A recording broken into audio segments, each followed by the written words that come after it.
श्री परमात्मने नमः।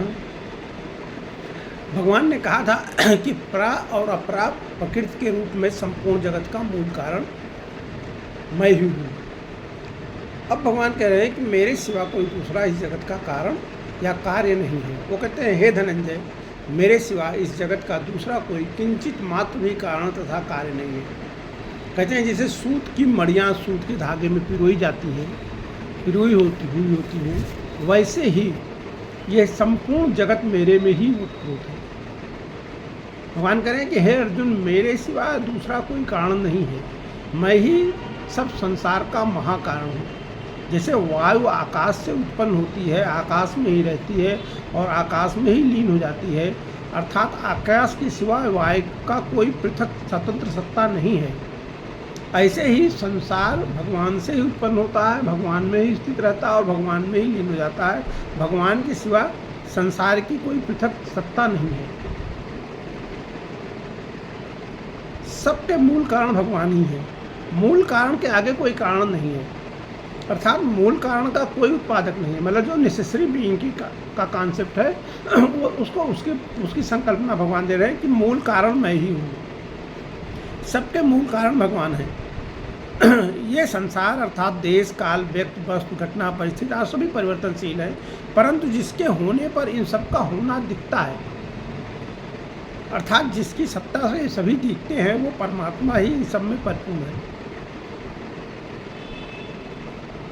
भगवान ने कहा था ना कि मैं विज्ञान सहित ज्ञान कहूँगा, जिसके बाद जानना कुछ बाकी नहीं रहेगा। और वो कह रहे हैं कि इसके मेरे सिवा यहाँ कोई कारण नहीं है। जब मेरे सिवा कोई कारण है, जब भगवान ने कहा ना कि मैं विज्ञान सहित ज्ञान कहूँगा, जिसको जानने के बाद कुछ जानना शेष नहीं रहेगा। भगवान यहाँ कह रहे हैं कि मेरे अलावा कोई दूसरा कारण नहीं है, तो फिर भगवान को जानने के बाद ही कुछ दूसरा शेष नहीं रहता है। इसीलिए भगवान ने यहाँ कहा, भगवान ने कहा जो कार्य होता है वो कारण के सिवा अपनी कोई सत्ता नहीं है। कोई भी कार्य होता है उसका कोई कारण होता है, लेकिन वास्तव में कारण ही कार्य रूप से दिखता है। जो कारण होता है वही कार्य रूप से दिखता है। जब इस प्रकार जब कारण का ज्ञान हो जाएगा, तब कार्य कारण में लीन हो जाएगा, अर्थात कार्य की अलग सत्ता प्रतीत ही नहीं होगी और एक परमात्मा के सिवा अन्य कोई कारण नहीं है, ऐसा स्वतः अनुभव हो जाएगा। ये सारा संसार सूत की मड़ियों की तरह मेरे में पिरोया हुआ, अर्थात मैं ही सारे संसार में व्याप्त हूँ। जैसे सूत से बनी हुई मड़ियों में सूत से जो कपड़ा बनाया जाता है, उसमें सूत के सिवा और कुछ नहीं होता है, ऐसे ही संसार में मेरे सिवा और कोई तत्व नहीं है, कोई दूसरा तत्व नहीं है। देखने में सूत और कपड़ा और सूत अलग अलग होता है, लेकिन जो कपड़ा होता है उसमें सूत ही होता है, सूत के सिवा कुछ नहीं होता है। ऐसे ही संसार में जितने प्राणी हैं वो सभी नाम रूप आकृति आदि से अलग अलग दिखते हैं, पर वास्तव में उनमें व्याप्त रहने वाला चेतन तत्व एक है। जो चेतन तत्व है वो सब में एक ही है, उसका कोई, और उस चेतन तत्व के बिना जो जड़ तत्व है उसका प्रकाशन नहीं होता है। उस चेतन तत्व के बिना जो जड़ तत्व में जो कुछ भी हो रहा है उसको प्रकाशित नहीं किया जा सकता है। इसलिए जो चेतन तत्व है वो उसी के कारण उसका प्रकाशित है और वो सब में एक ही है। तो सारा जड़ तत्व में जो कुछ भी हो रहा है उसका प्रकाशक एकमात्र चेतन तत्व है। वो चेतन तत्व भगवान कह रहे हैं, वो चेतन तत्व मैं हूँ, अर्थात मणि रूप अपरा प्रकृति भी मेरा स्वरूप है, और धागा रूप जो है, कपड़ा रूप जो है, जो वो है अपरा प्रकृति है, वो भी भगवान का स्वरूप है, और जो सूत रूप जो है अपरा प्रकृति है वो भी भगवान का स्वरूप है। दोनों में भगवान ही, संसार में भगवान ही जो है परिपूर्ण है, व्याप्त है। साधक जब संसार को संसार बुद्धि से देखता है, तब उसको संसार में परिपूर्ण रूप से व्याप्त परमात्मा नहीं दिखते हैं, और जब परमात्मा का वास्तविक बोध हो जाता है, तब व्यापक का भाव मिटकर एक परमात्मा तत्व ही दिखता है। इस तत्व को बताने के लिए भगवान ने यहाँ कारण रूप से अपनी व्यापकता का वर्णन किया। भगवान ने कारण रूप से अपनी व्यापकता बताई है कि मैं कारण रूप से पूरे संसार में व्याप्त हूँ।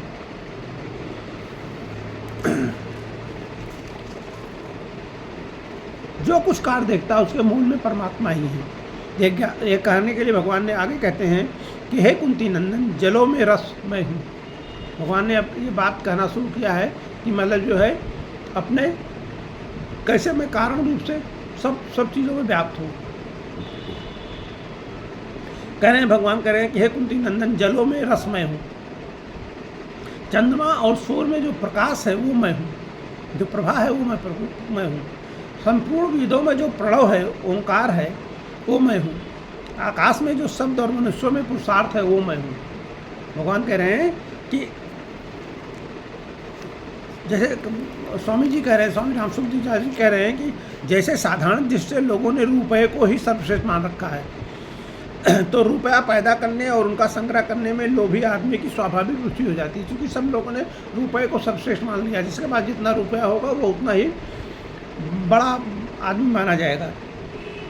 तो ऐसे ही देखने, सुनने और मानने और समझने में जो कुछ जगत में आता है उसका कारण भगवान है। भगवान के सिवा उसकी स्वतंत्र सत्ता ही नहीं, भगवान के सिवा इस जगत की कोई स्वतंत्र सत्ता है ही नहीं। बगैर भगवान की सत्ता के ये जगत प्रकाशित ही नहीं हो सकता है। ऐसा मानने से भगवान में स्वाभाविक रुचि हो जाती है और भगवान फिर स्वाभाविक ही उनका भगवान का भजन होगा। जैसे रुपये का भजन करते हैं लोगों की रुपये में स्वाभाविक रुचि है, क्योंकि रुपये को सर्वश्रेष्ठ मान लिया गया है। तो भगवान कह रहे हैं कि संपूर्ण कारण इस सब का जो संसार का कारण मैं हूँ, मेरे से संसार की उत्पत्ति होती है। ऐसा समझकर बुद्धिमान मनुष्य जो है मेरा भजन करते हैं। जिस परमात्मा से संपूर्ण जगत की प्रवृत्ति होती है और जिससे सारा संसार व्याप्त है, उस परमात्मा का अपने कर्मों के द्वारा पूजन करके मनुष्य सिद्ध को प्राप्त कर लेता है। इसी सिद्धांत को भगवान यहाँ बता रहे हैं। वो कह रहे हैं, हे कुंती नंदन, जलों में मैं रस हूँ। जल जो है रस तन मात्रा से पैदा होता है, रस तन मात्रा में रहता है और रस तन मात्रा में ही लीन हो जाता है। जल में से अगर रस निकाल दिया जाए तो जल तत्व तो कुछ नहीं रहेगा। अतः रस ही जल रूप से है, ये रस मैं ही हूँ।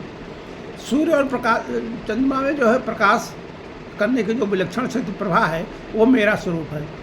प्रभा रूप तन मात्रा से उत्पन्न होती है, रूप तन मात्रा में रहती है और अंत में रूप तन मात्रा में ही लीन हो जाती है। अगर चंद्रमा और सूर्य से प्रभा निकाल दी जाए तो चंद्रमा और सूर्य जो है वो निस्तब्ध हो जाएंगे।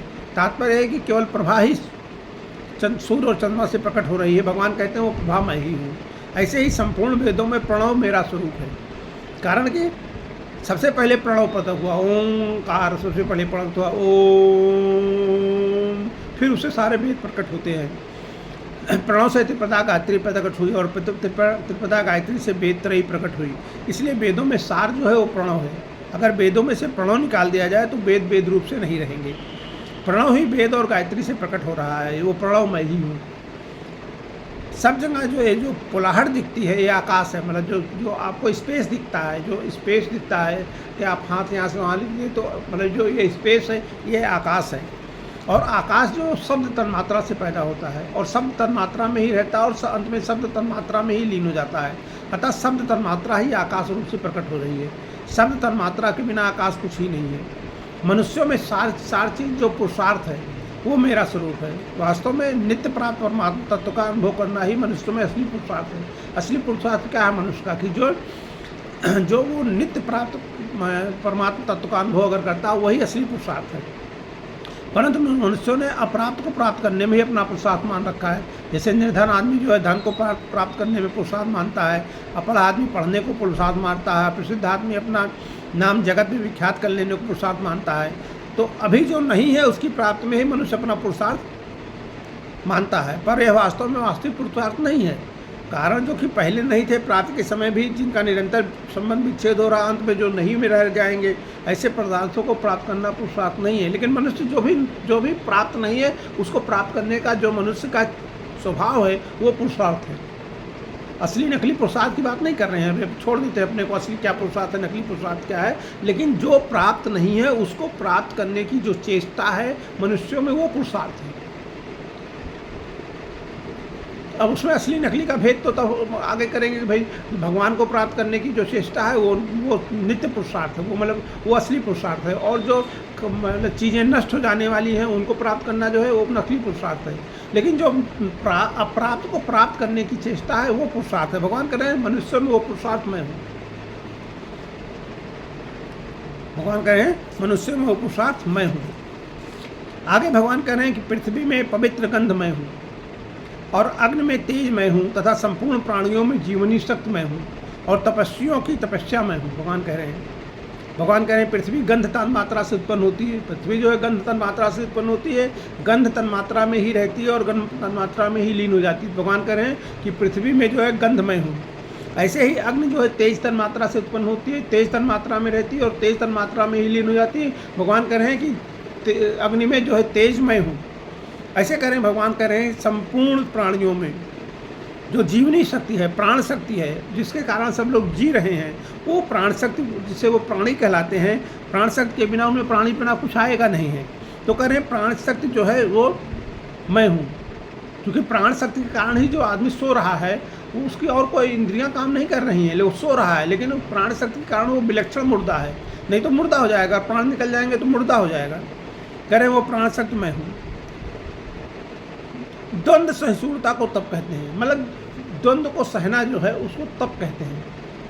भाई जैसे जो भी अनुकूलता प्रतिकूलता आपके जीवन में आ रही है उसको सह जाना, उसको तप कहते हैं। अनुकूलता आई उसको भी सह जाना, वो उत्साह में, अनुकूलता आई उत्साह में होकर उसको व्यक्त कर रहे हैं, वो तप नहीं है।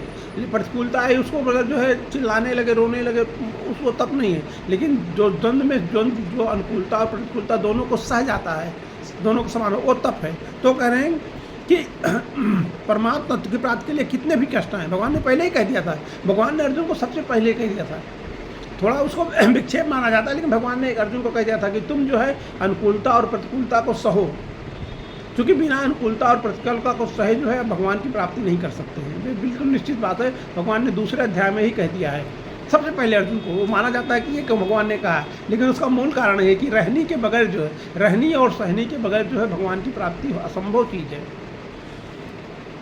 तो कह रहे हैं कि भगवान कह रहे हैं कि भाई जो उसमें निर्विकार रहना है तो वो तप है। कह रहे हैं जो तपस्वियों में तप है वो मैं हूँ, इसी से तपस्वी कहलाते हैं, इसी से वो तपस्वी कहलाते हैं, क्योंकि वो तप मैं हूँ। जो अनुकूलता और प्रतिकूलता सहने की शक्ति है वो मैं हूँ। आगे भगवान कह रहे हैं कि हे पृथानंदन, संपूर्ण प्राणियों का अनाज बीज मुझे जान। संपूर्ण प्राणियों का जो अनाज बीज है, जहाँ से उनकी उत्पत्ति शुरू हुई है, वो मुझको जान, वो मैं हूँ। बुद्धिमानों में बुद्ध और तेजस्वियों में तेज मैं हूँ। अरे भगवान कह रहे हैं बुद्धिमानों में बुद्धि और तेजस्वियों में तेज जो है वो मैं हूँ। हे पार्थ, भगवान कह रहे हैं हे पार्थ, संपूर्ण प्राणियों का सनातन बीज मैं हूँ, अविनाशी बीज में हूँ, अर्थात सबका कारण मैं ही हूँ। संपूर्ण प्राणी बीज रूप से मेरे से उत्पन्न होते हैं, मेरे में ही रहते हैं, अंत में मेरे में ही लीन हो जाते हैं। मेरे बिना प्राणी की कोई स्वतंत्र सत्ता नहीं, भगवान के बिना कोई स्वतंत्र सत्ता नहीं है। चेतन तत्व के बगैर कोई स्वतंत्र सत्ता नहीं है प्राण की। चेतन तत्व चला गया तो सब कुछ चला गया, तो आदमी मुर्दा हो गया। जितने बीज होते हैं वो सब वृक्ष से उत्पन्न होते हैं और वृक्ष पैदा करके नष्ट हो जाते हैं, परंतु यहाँ जिस बीज का भगवान ने वर्णन किया है वो सनातन बीज है, जिस अर्थात आदि और अंत से रहित है। इसी को जो है भगवान ने अव्यय बीज भी कहा है। यह चेतन तत्व अव्यय अर्थात अविनाशी है। यह स्वयं विकार रहित होते हुए भी संपूर्ण जगत का उत्पादक, आश्रय और प्रकाशक है तथा जगत का कारण है। स्वामी राम सुखदास जी इसकी व्याख्या करते हुए कह रहे हैं कि गीता में 20 शब्द कहीं भगवान और कहीं जीवात्मा दोनों के लिए आया है।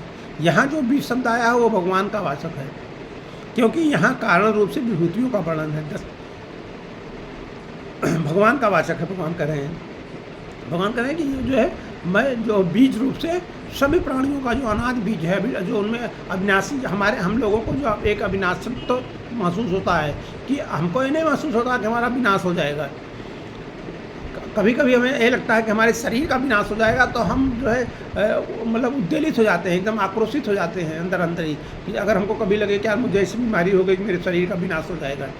लेकिन तब भी ये नहीं लगता, तभी भी लगता है कि शरीर का विनाश हो जाएगा, मेरा विनाश नहीं होगा। तो जो ये अविनाशी की भावना है, जो उसका बीज है, अनाज बीज है सब प्राणियों में, वो मैं हूँ। भगवान कह रहे हैं बुद्धिमानों में बुद्धि मैं हूँ। बुद्धि के कारण ही वो बुद्धिमान कहलाते हैं। अगर उनमें बुद्धि ना रहे तो उनकी बुद्धिमान की संज्ञा नहीं रहेगी। ऐसे भगवान कह रहे हैं तेजस्वियों में तेज मैं हूँ। यह तेज जो है दैवी संपत्ति का एक गुण है। तत्वों के जीवनमुक्त महापुरुषों में एक विशेष शक्ति रहती है। जो तत्व को जान लेते महापुरुष होते हैं उनमें एक विशेष शक्ति रहती है, जिसके प्रभाव से दुर्गुण दुराचारी मनुष्य भी जो है सद्गुण सदाचारी बन जाते हैं। भगवान कह रहे हैं वो तेज मैं हूँ, वो तेज मैं हूँ। आगे भगवान कह रहे हैं कि एक भगवान ने स्वामी राम सूरदास ने इसका वर्णन किया है कि विशेष बात करके, कि इसमें विशेष बात क्या है उसकी अपनी चर्चा करते हैं। भगवान ही संपूर्ण संसार के कारण है। ये तो बात भगवान ने कह दी कि मैं ही संपूर्ण संसारों का कारण हूँ। परा और अपरा प्रकृति के रूप में मैं ही संपूर्ण संसार का कारण हूँ। संसार मुझ में ही रहता है, मुझसे उत्पन्न होता है, मुझ में ही स्थित रहता है और मुझ में ही लीन हो जाता है। संसार के रहते हुए भी वह सब में परिपूर्ण है और सब संसार के मिटने पर भी वह रहते हैं। भगवान जो है वो संसार के कारण है और संसार के रहते हुए भी वो सब रहते हैं और संसार के मिट जाने पर भी भगवान अकेले रहते हैं। इससे सिद्ध हुआ कि सब कुछ भगवान ही है। इसके लिए उपनिषदों में सोना, मिट्टी और लोहे का दृष्टांत दिया गया है। जैसे सोने से बने हुए सब गहने सोने हैं, सोने से जितने गहने बनते हैं वो सब सोना है, उनको सबको गला दिया जाएगा तो सोना मिल जाएगा, सोना ही हो जाएंगे। मिट्टी से सर बने हुए मिट्टी हैं और लोहे से बने हुए सब अस्त्र शस्त्र लोहा हैं। ऐसे ही भगवान से उत्पन्न हुआ सब संसार भगवान ही है। परंतु गीता में भगवान ने बीज का दृष्टांत दिया है और संपूर्ण संसार का बीज मैं हूँ ऐसा कहा है। बीज जो वृक्ष से पैदा होता है और वृक्ष को पैदा करके स्वयं नष्ट हो जाता है, अर्थात बीज से अंकुर निकल आता है, अंकुर से वृक्ष हो जाता है और बीज स्वयं मिट जाता है। परंतु भगवान ने अपने को संसार मात्र का बीज कहते हुए भी ये विलक्षण बात कही है कि मैं अनाज बीज हूँ, पैदा हुआ बीज नहीं हूँ। मैं ऐसा नहीं हूँ जो बीज पैदा हुआ है, वो मैं अनाज बीज हूँ, अविनाशी बीज हूँ। अविनाशी बीज कहने का मतलब यह है कि संसार मेरे से पैदा हो जाता है और मैं मिटता हूँ नहीं हूँ, जैसा का तैसा रहता हूँ। क्या होता, कोई बीज आप डालेंगे उससे जो वृक्ष निकलेगा, अंकुर निकलेगा, वृक्ष निकलेगा तो वो बीज नष्ट हो जाएगा। लेकिन भगवान जो है वो अविनाशी बीज हैं, वो नष्ट नहीं होते, उससे वो वृक्ष तो पैदा हो जाएगा लेकिन वो बीज नष्ट नहीं होगा। सोना, मिट्टी और लोहे के दृष्टांत में गहनों में सोना दिखता है, बर्तनों में मिट्टी दिखती है और शस्त्रों में लोहा दिखता है, पर संसार में परमात्मा नहीं दिखते हैं। अगर बीज का दृष्टांत लें तो वृक्ष में बीज नहीं दिखता है। जब वृक्ष में बीज आता है तब पता चलता है कि इस वृक्ष में ऐसा बीज है जिससे यह वृक्ष पैदा हुआ है। संपूर्ण वृक्ष बीज से ही निकलता है और बीज में ही समाप्त हो जाता है। वृक्ष का आरंभ बीज से होता है और अंत में भी बीज हो जाता है, अर्थात वो वृक्ष चाहे 100 वर्षों तक रहे पर उसकी अंतिम परिणति बीज में ही हो जाएगी। बीज के सिवा और क्या होगा। ऐसे ही भगवान संसार के बीज है, अर्थात भगवान से ही संसार उत्पन्न हुआ है और भगवान में ही लीन हो जाता है। अंत में भगवान ही बाकी रहते हैं। शिष्यते से संगा, वृक्ष दिखते हुए भी कि बीज ही है ऐसा जो जानते हैं वो वृक्ष को ठीक ठीक जानते हैं। देख रहे हैं वृक्ष है लेकिन ये जान रहे हैं कि यार इसके ये बीज से उत्पन्न हुआ है, तो वृक्ष को बीज के रूप में जानना है। स्वामी राम सुंदर कितनी बढ़िया बात कर रहे हैं कि वृक्ष को जो बीज के रूप में जानते हैं वही सही जानते हैं, और जो बीज को ना देख कर केवल वृक्ष को देखते हैं वृक्ष के तत्व को नहीं जानते हैं। भगवान ने यहाँ यही कहा सबको कहकर कि तुम्हारे को जितना है संसार दिखता है इसके पहले ही मैं ही था और मैं ही एक प्रजा रूप से बहुतों में प्रकट हुआ हूँ। बहुत श्याम प्रजा ये, और इनके समाप्त होने पर मैं ही रह जाता हूँ। तात्पर्य है कि मैं पहले मैं ही था, पीछे मैं ही रहता हूँ और बीच में मैं ही हूँ।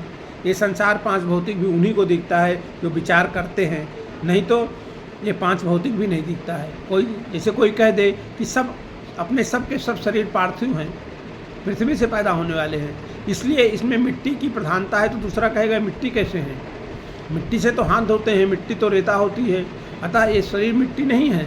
इस तरह मिट्टी शरीर मिट्टी होता हुआ भी उसको मिट्टी नहीं देखता है, परंतु ये जितना संसार दिखता है इसको जलाकर राख कर दिया जाए तो अंत में एक मिट्टी ही रह जाती है। विचार करें तो शरीर के मूल में क्या है। माँ बाप में जो रज बीज रूप अंश होता है जिससे शरीर बनता है, ये अंश अन्न से पैदा हुआ है, अन्न मिट्टी से पैदा होता है, अतः ये शरीर मिट्टी से ही पैदा होते हैं और अपने मिट्टी में लीन हो जाते हैं। अंत में शरीर की 3 गतियाँ होती हैं, चाहे ज़मीन में गाड़ दिया जाए, चाहे जला दिया जाए, चाहे पशु पक्षी खा जाए, तीनों उपायों से अंत में मिट्टी हो जाता है। इस तरह पहले और आखिर में मिट्टी होने से बीच में भी संसार या शरीर मिट्टी ही है, परंतु बीच में संसार या शरीर देखने में मिट्टी नहीं दिखता है। विचार करने से मिट्टी नहीं दिखता, आँखों से नहीं दिखता। इसी तरह ये संसार विचार करने से परमात्मा रूप दिखता है।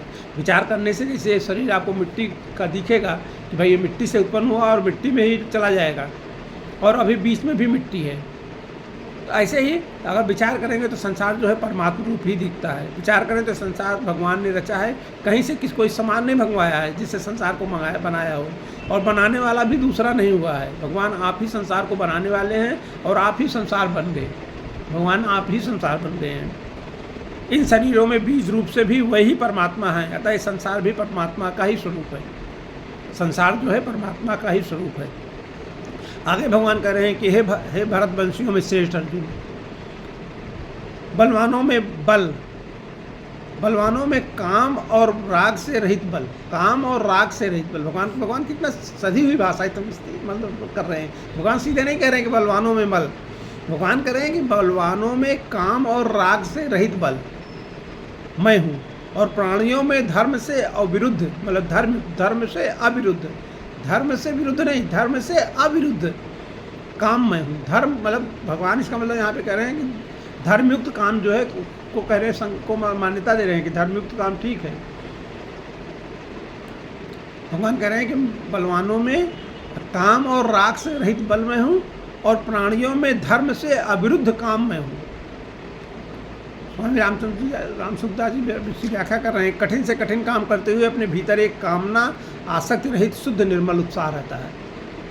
एक तो उत्साह आता है वो कामना के कारण आता है कि मुझे एक चीज़ प्राप्त करनी है, और एक उत्साह रहता है कि कामना से रहित होता है आदमी, तब भी उत्साहित रहता है, आसक्ति से रहित है लेकिन निर्मल उत्साह रहता है। काम पूरा होने पर भी मेरा काम शास्त्र और धर्म के अनुकूल है तथा लोक मर्यादा के अनुसार संतान जन उन्मोदित है, ऐसे विचार से मन में एक उत्साह रहता है। इसका नाम बल है, और ये बल भगवान का ही स्वरूप है, अतः ये बल ग्राह्य है। गीता में भगवान ने खुद ही बल की व्याख्या कर दी है। आगे भगवान ने कहा है काम राग बलान्विता, बल कामना और आसक्ति से युक्त होने से दुराग्रह और हठ का वाचक है, अतः यह बल भगवान का स्वरूप नहीं है, परंतु आश्रय संपत्ति होने से त्याज्य है। भगवान ने कहा है कि मतलब जो बल जो है, जो उत्साह, जो कामना और आसक्ति रहित रहता है, वो मैं हूँ। भगवान ने आगे कहा है कि हे अर्जुन, मनुष्यों में धर्म से अविरुद्ध अर्थात धर्मयुक्त काम मेरा स्वरूप है, कारण कि शास्त्र और लोक मर्यादा के अनुसार शुभ भाव से केवल संतान उत्पत्ति के लिए जो काम होता है वो काम मनुष्य के अधीन होता है, परंतु आसक्त कामना सुख भोगाद के लिए जो काम होता है उस काम में मनुष्य पर अधीन हो जाता है, और उसके बस में होकर वो न करने लायक लोक शास्त्र विरुद्ध काम में प्रवृत्त हो जाता है। शास्त्र विरुद्ध काम जो है पतन का था, संपूर्ण पापों और दुखों का हेतु है। कृत्रिम उपायों से संतान निरोध कराकर केवल भोग वृद्धि से काम में प्रवृत्त होना महान नरकों का दरवाज़ा है। यहाँ पे काम का केवल मतलब काम से मत लीजिए वासनात्मक सेक्सुअल एक्ट से मतलब उसका मत समझिए, डिजायर का मतलब यहाँ पे जो भगवान ने कह रहे हैं डिजायर की बात कर रहे हैं। डिजायर मतलब कोई भी चीज़ जो है जो धर्मयुक्त डिजायर है, जो धर्मयुक्त डिजायर है, जैसे मुझे पूजा करनी है तो ये भी तो डिजायर है ना, फिर पूजा करेंगे तो फिर पूजा का फल मिलेगा, तो इसलिए पूजा के सब फल जो भगवान श्री कृष्ण को अर्पण कर दिए जाते हैं, ठीक है। या मुझे शास्त्र का अध्ययन करना है, ये भी डिजायर है। तो जो धर्म, मुझे मंदिर का निर्माण करना है, भगवान के लिए रहने के, भगवान के विग्रह के रहने के लिए स्थान बनाना है, तो ये डिजायर है। तो भगवान कह रहे हैं धर्मयुक्त डिजायर है वो मेरा है। अच्छा, मैं डिजायर एक दूसरा है कि मैं दूसरों की ज़मीनें हड़प करके बहुत बड़ा आदमी बन जाऊँगा, मैं दूसरों के पैसे मार लेके बहुत बड़ा आदमी बन जाऊंगा, मैं जो है पूरी दुनिया में अपनी ताकत जो है अपना झंडा फहरा के जो है फर्स्ट बन जाऊंगा। तो ये सब जो चीज़ें होती हैं, ये जो डिजायर वाली बात है, ये जो है ये डिजायर की बात नहीं करें भगवान करें। भगवान करें जो धर्म की डिजायर है वो मैं हूँ। भगवान करें वो जो धर्म की डिजायर है वो मैं हूँ। भगवान कहते हैं और आगे कहते हैं कि और तो क्या कहूँ, भगवान कह रहे हैं और तो क्या कहूँ, जितने भी सात्विक भाव हैं, जितने भी राजस तथा तामस भाव हैं, सब मुझसे ही होते हैं, ऐसा उनको समझो, परंतु मैं उनमें और वह मुझ में नहीं है। भगवान ने यहाँ भगवान ने क्या कहा है, भगवान कह रहे हैं कि जितने भी सात्विक भाव होते हैं, राजस भाव होते हैं, तामस भाव होते हैं, वो सब मुझसे ही होते हैं, परंतु मैं उनमें और वह मुझ में नहीं है। वो सत्य भाव, सात्विक भाव, राजस भाव और तामस भाव मुझ में नहीं है और मैं उनमें नहीं हूँ, लेकिन वो होते सब मुझसे हैं। तो अब इस गूढ़ विषय की चर्चा हम लोग फिर आगे करेंगे।